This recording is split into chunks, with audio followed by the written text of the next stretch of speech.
amino acids.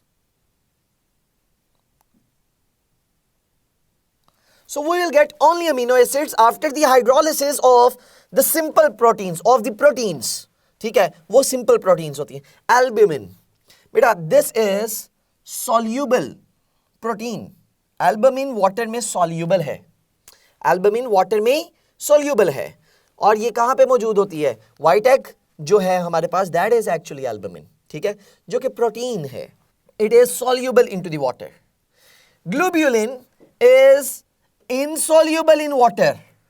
लेकिन अगर dilute salt solution use कर लिया जाए तो तब ये soluble हो जाती है. Salt solution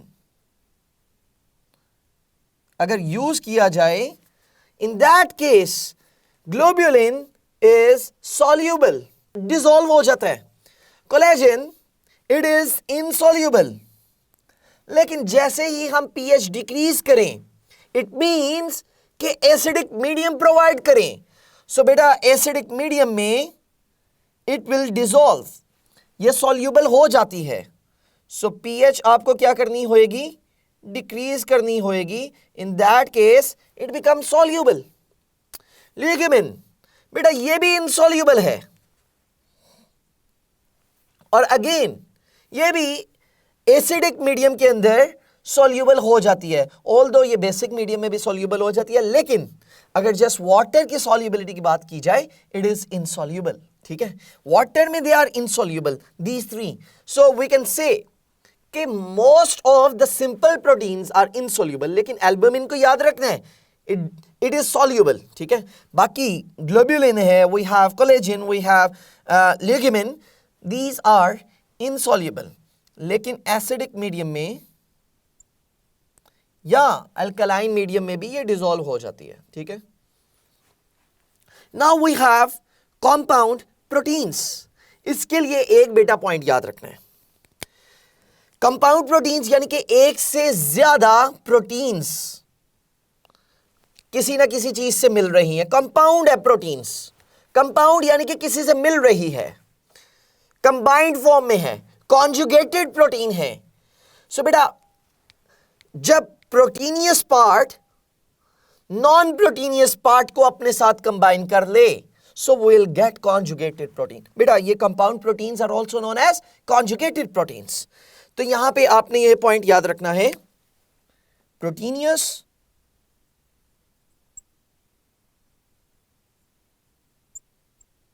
plus non proteinous. Substances when combined together it will give you conjugated proteins. Simple words में. ठीक है, एक प्रोटीन होएगी और दूसरा प्रोटीन नहीं होएगा part. When they combine together compound protein बन जाएगी. For example you can see an example here, phosphoproteins. बेटा phosphoric acid, protein. When these two are conjugated together, ये जब दोनों एक दूसरे के साथ कॉन्जुगेट होती हैं, इट विल गिव यू फॉस्फोप्रोटीन्स. फॉस्फोप्रोटीन किन से मिलकर बनी हुई है? फॉस्फोरिक एसिड और प्रोटीन से. इनका जो कॉम्बिनेशन है, when they combine together it will give you compound protein जो कि फॉस्फोप्रोटीन है. इसी तरह से बेटा लाइपोप्रोटीन भी होती है. वर्ड से ही पता चल जाएगा आपको, लाइपोप्रोटीन्स. तो बेटा लाइपोप्रोटीन्स नाम से पता चल रहा है लिपिड्स. ठीक है, lipoproteins. when lipids combined with the proteins, और लिपिड्स में आपके पास कोलेस्ट्रॉल आ सकता है, वी हैव फैटी एसिड्स. जब ये मॉलिक्यूल्स, ये सब्सटेंसेस कंबाइन होते हैं प्रोटीन्स के साथ, तो देन कॉन्जुगेटेड प्रोटीन्स बनती हैं, कंपाउंड प्रोटीन्स बनती हैं. ऑलराइट जी. So after that we have derived proteins जो कि सिंपल और कॉन्जुगेटेड प्रोटीन्स के रिजल्टेंट से मिलकर बनती हैं. Simple proteins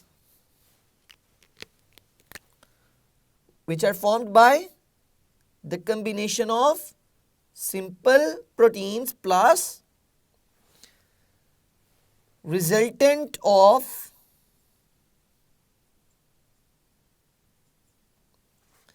compound proteins, conjugated proteins, तो बेटा we will get derived proteins. For example, we have proteoses and we have peptones, we have enzymes. तो बेटा एक साइकिल भी याद रखिएगा. डिकम्पोजिशन प्रोसेस जो होता है हाइड्रोलिसिस के थ्रू वाटर को पास करते हुए जब हम ब्रेक डाउन करते हैं प्रोटीन को, प्रोटीन का break down will give you proteoses. Protein से will get peptones, from peptones we will get peptide linkage. यानी कि पेप्टाइड लिंकेज ये आ गया आपके पास जो कि हाइड्रोलिसिस करने से पहले अमीनो एसिड से पहले वाला पार्ट होएगा. पेप्टाइड लिंकेजेस कि further hydrolysis will give you amino acids. तो amino acid is the building block of the proteins. Amino acids मिलते हैं, पेप्टाइड लिंकेज क्रिएट होता है. पेप्टाइड लिंकेज क्रिएट होता है, पेप्टॉन्स की क्रिएशन हो रही है. पेप्टॉन से प्रोटियोसिस, प्रोटियोसिस से विल गेट प्रोटीन्स. तो ये एक साइकिल है, ये हायरार्की याद रखनी है. प्रोटीन्स की hydrolysis will give you proteoses, proteoses की hydrolysis will give you peptones, peptones की hydrolysis will give you peptide linkage, peptide linkage से will get amino acid. So this is the hierarchy. Please remember this thing. So beta, now we have structure of proteins. We know structure इसका काफी ज्यादा compact है. It's an important point कि structure of protein is compact.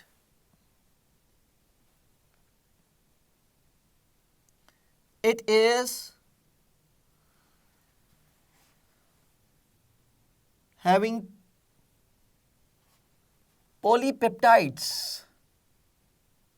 polypeptides और काफी ज्यादा ये complicated है. Structure of protein is complicated. अब स्ट्रक्चर की बेस पे we have these three types, primary, secondary and tertiary.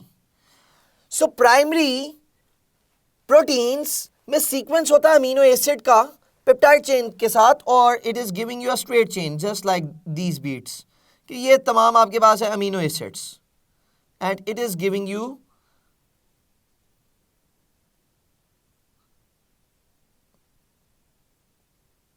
Like this. ये आपके पास प्राइमरी प्रोटीन का स्ट्रक्चर होएगा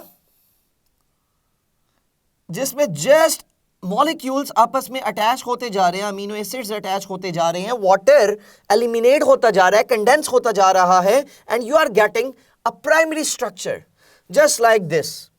we have mentioned 2 amino acids here.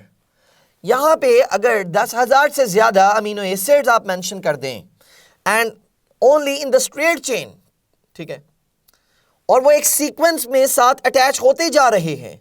सो बेटा these type of structures are called primary structures. ठीक हो क्या? और जो सेकेंडरी स्ट्रक्चर होता है, सेकेंडरी स्ट्रक्चर में we have helical structure, we have helical structure. यहां पे कौन सा स्ट्रक्चर होता है?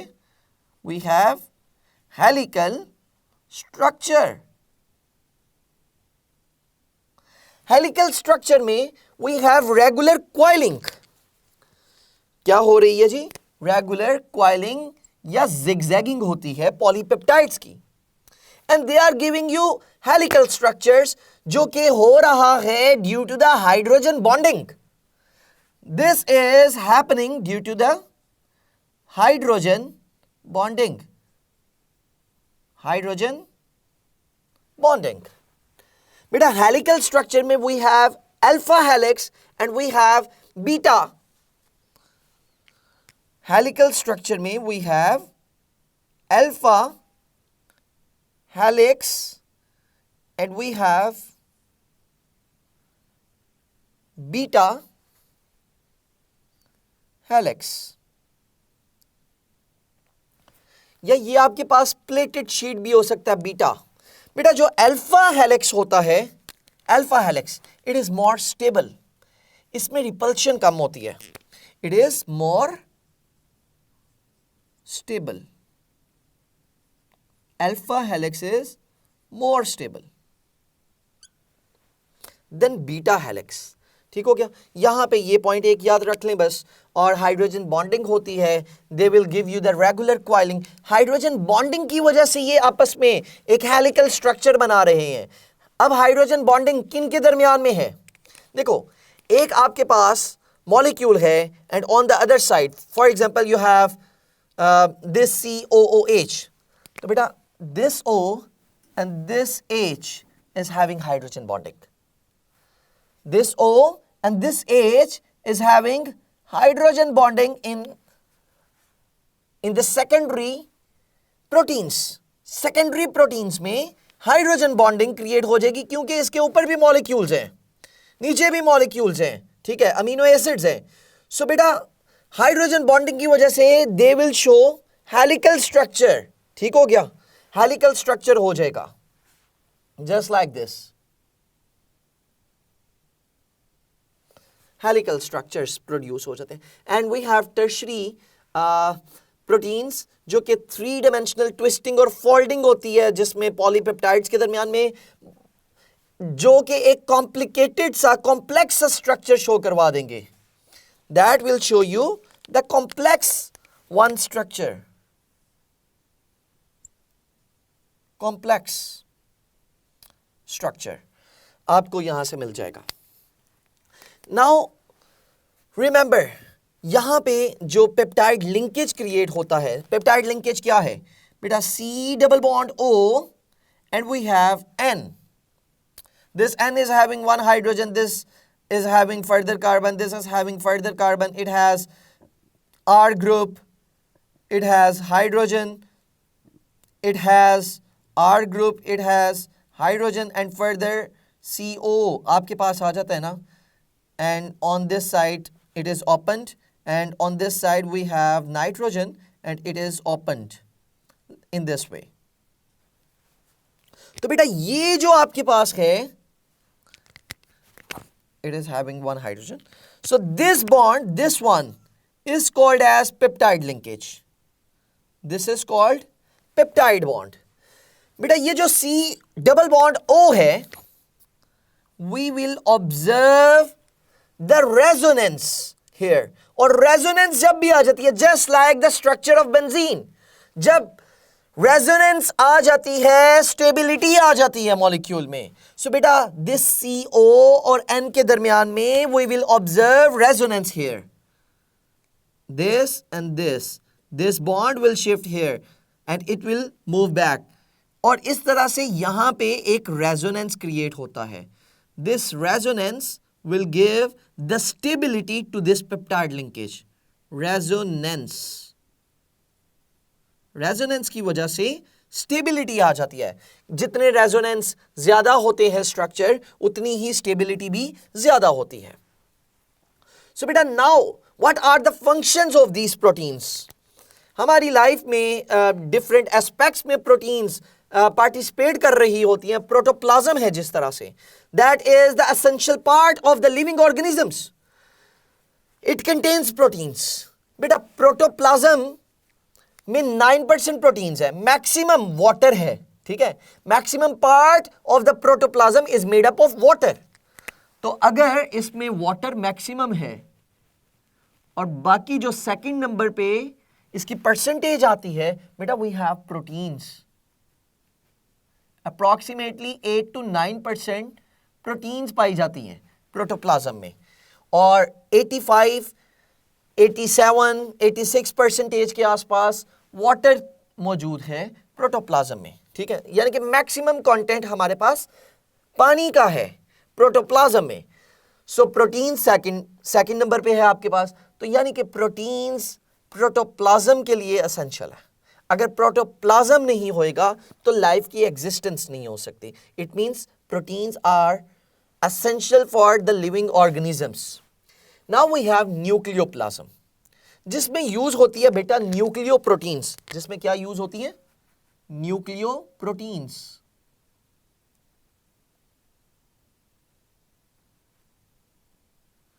न्यूक्लियोप्लाज्म, न्यूक्लिक एसिड जो है इट कंटेन्स न्यूक्लियोप्लाज्म और विच कंटेन्स न्यूक्लियोप्रोटीन्स। अब न्यूक्लियोप्रोटीन्स न्यूक्लियोप्लाज्म बना रही हैं, ठीक हो गया। So it means proteins nucleic acid तक भी मौजूद है।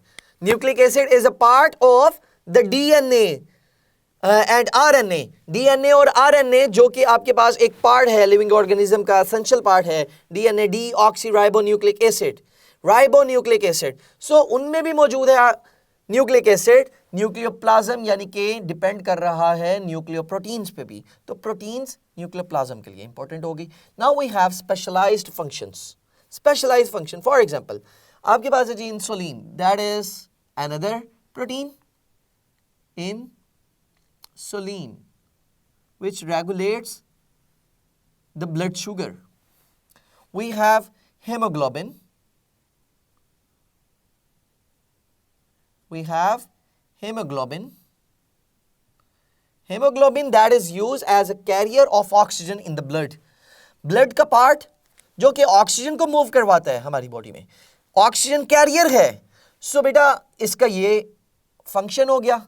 तो different proteins are having specialized function in our body. तो last one, second last one is industries. Industries में सबसे इंपॉर्टेंट पॉइंट बेटा, लेदर इंडस्ट्रीज में टैनिंग प्रोसेस हम सबको पता है, टैनिंग ऑफ हाइड्स की जाती है। तो बेटा एक्चुअली वहां पे प्रोटीन्स टैनिक एसिड के साथ इंटरेक्ट करवाया जाता है और टैनिंग प्रोसेस में यूज किया जा रहा होता है। तो लेदर फॉर्मेशन जो होती है it includes proteins, leather formation. We have gelatin जो कि बेकरी आइटम्स में यूज होती है। Okay, now I am asking one question to you, जिसका आंसर आपने कमेंट बॉक्स में करना होगा। बटन्स बनाने के लिए कौन सी प्रोटीन यूज की जाती है? Write down the name in the comment box, that is your question. Okay, the next one is enzyme. बेटा एंजाइम्स क्या है? These are biochemical catalysts actually, ठीक है, और ये प्रोटीन ही है which increases the speed of reaction. कौन से स्पीड ऑफ रिएक्शन?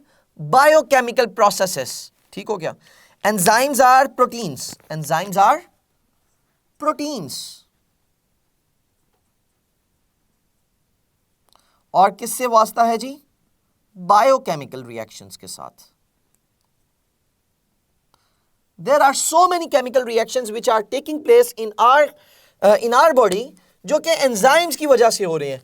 बहुत सारे ऐसे केमिकल रिएक्शंस हैं जो कि एंजाइम्स की वजह से होते हैं। फॉर एग्जांपल फर्मेंटेशन में आपने पढ़ा हुआ है, fermentation contains different enzymes in several reactions. जितने भी रिएक्शंस होते हैं सर्टेन एंजाइम्स यूज होते हैं वहां पे। सिमिलरली बेटा इनकी डिफरेंट क्लासिफिकेशन की जाती है। क्लासिफिकेशन में we have apoenzymes and coenzymes. Coenzymes को हम आगे डिस्कस करेंगे। Apoenzymes are those enzymes which consist upon proteins. Apoenzymes. Apoenzymes that are actually proteinous enzymes. और दूसरे होते हैं coenzymes जो कि नॉन प्रोटीनियस एंजाइम्स होते हैं, ठीक हो गया। नॉन प्रोटीनियस यानी कि वहां पे मेटल्स के आयन्स यूज किए जाते हैं। बेटा फॉर एग्जांपल आयरन आयन है, we have zinc ion, we have magnesium ion. जब वो कंबाइन होते हैं, वो अटैच होते हैं, तो वो मेटेलो ऑर्गेनिक मैक्रोमोलिक्यूल्स वो होते हैं कोएंजाइम्स। एपोएंजाइम्स एंड कोएंजाइम्स दोनों वर्ड्स याद रखने हैं, proteinaceous and non proteinaceous. Please remember this one, ठीक है। और डिफरेंट क्लासिफिकेशन रिएक्शंस की बेस पे। ऑक्सीडो रिडक्टेस, वर्ड पे ही फोकस करना, वर्ड्स को समझना है यहां पे। ऑक्सीडो रिडक्टेस ये क्लासिफिकेशन की गई।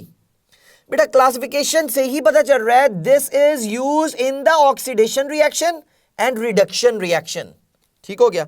Oxidation and reduction reaction. So can I से redox reaction?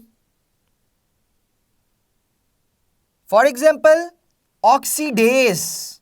This one is enzyme जो कि यूज होता है, ठीक है। ऑक्सीडेशन रिएक्शंस में, रिडक्शन रिएक्शंस में, कलेक्टिवली कह लें तो रिडॉक्स रिएक्शंस में, ठीक है। रिडॉक्स रिएक्शंस तो वो होते हैं in which oxidation and reduction both are taking place at a same time.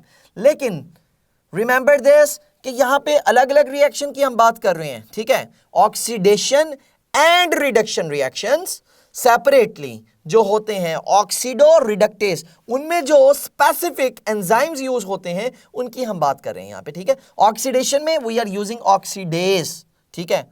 सो इसी तरह हाइड्रोजनेशन में डिफरेंट आपके पास एंजाइम होएगा, हाइड्रोजिनेज, ठीक हो गया। So lyases, that is the second classification. This is लाइजेस।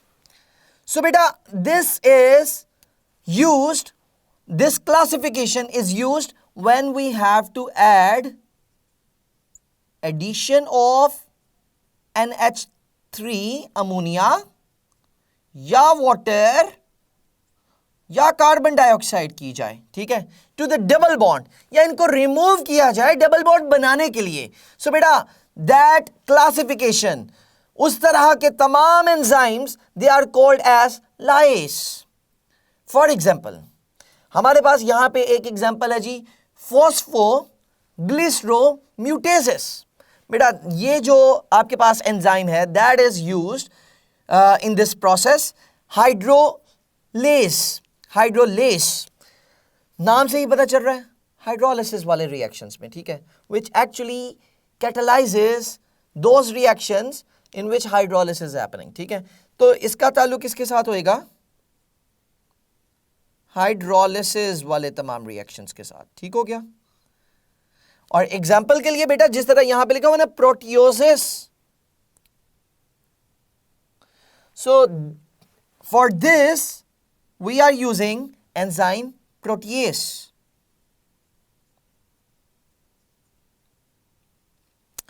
And the next one is ligase. Ligase links two molecules. It links two molecules together. Two molecules together by breaking the bond. ठीक हो गया। And the last one is transferase. बेटा इसका ताल्लुक होएगा functional groups के साथ. It relates with the functional group. वहां पे यूज होएगा जहां पे एक्सचेंज होंगे functional groups, functional group exchange होंगे। फॉर एग्जांपल फॉस्फोट्रांसफरेज, बेटा वो enzyme phosphotransferase is use in the transferase. And after that we have different factors जो कि एक्टिविटी ऑफ एंजाइम्स को चेंज कर सकते हैं, वेरी कर सकते हैं। बेटा first one is concentration. Enzymes की एक्टिविटी इंक्रीज हो जाती है जब कंसंट्रेशन ज्यादा होएगी। Concentration is directly proportional to enzymes. When the concentration increases enzymes activity increases, enzymes activity increases. And the temperature that is 37 degrees Celsius. बेटा this is the specific temperature जो कि ज़्यादा optimum temperature है 37 degrees Celsius. At this temperature enzymes work better. pH, बेटा different enzymes different pH पे different phenomena show करते हैं, different activity show करते हैं, यानी कि it varies from one enzyme to another enzyme, ठीक है। डिफरेंट पीएच पे they will show different activities. And the next one is radiation. If you have UV radiations या वी हैव आईआर रेडिएशंस, तो बेटा रेडिएशंस एक्चुअली रिटार्ड कर देती हैं activity को। It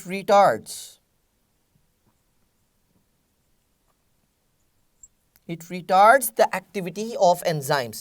Next one is coenzymes. इसके लिए आप वर्ड याद रख सकते हैं activators as well, ठीक हो गया। coenzymes although they are, एक पढ़ा था हमने apoenzyme and the second one is coenzyme. cofactors भी इनको कह सकते हो, ठीक है। activators हैं ये, which actually activates the enzyme. Activity of enzyme increase हो जाती है, ठीक हो गया. Coenzymes, it increases the activity of enzymes. And the last one is inhibitors, जो कि डिक्रीज कर देंगे, रिटार्ड कर देंगे एंजाइम की एक्टिविटी को. It decreases the activity of enzymes. It retards the activity of enzymes. अब यहाँ पे हमने एक चीज़ ऑब्जर्व की है बेटा, जितने भी एंजाइम्स आपने डिस्कस किए हैं, प्रोटीएस आपने माल्टेस पढ़ा था, यू डिस्कस यूरिएज यूरिया के लिए, इसी तरह से सेलुलोज के लिए सेलुलेस. डिफरेंट एस्पेक्ट्स में हमने डिफरेंट एंजाइम्स को डिस्कस किया.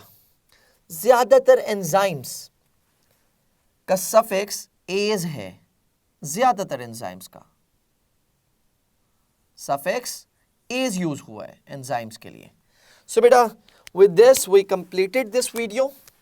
So hopefully you understand all the concepts related to proteins, and now must ask your queries in the comment box. अगर कोई क्वेश्चन है, कोई क्वेरी है, हमें लाजमी बताइए so that we can give our feedback. अच्छी तरह प्रैक्टिस करें, अपने नोट्स बनाएं. मेमोरी बेस्ड टॉपिक है ज़्यादातर ये, प्लीज़ अच्छी तरह से चीज़ों को प्रिपेयर कीजिएगा. Thank you very much. So students, did you observe के ज़्यादातर ये जो पोर्शन है that is memory based content. So MDCAT में बेटा memorization and conceptualization both are very important things. We can not compromise on any single thing. So please जो तमाम points हमने डिस्कस किए हैं, write down on your notebooks, in your notes, और उन तमाम को अच्छी तरह से प्रिपेयर करें. उनके दरमियान में रिलेशनशिप्स ऑब्जर्व करें, ठीक है, और रिलेशनशिप की बेस पे अपने टॉपिक्स को, अपनी मेंटल अप्रोच को, मेंटल हेल्थ को इंक्रीज करें. ठीक हो गया. सो बेटा, इस तरह से हमने इस टॉपिक को कवर करना है. और apart from this topic, MDCAT के कंटेंट में कोई भी आपकी क्वेरीज हैं, कोई भी क्वेश्चंस हैं, do let us know in the comment box so that we can give our feedback. Thank you very much.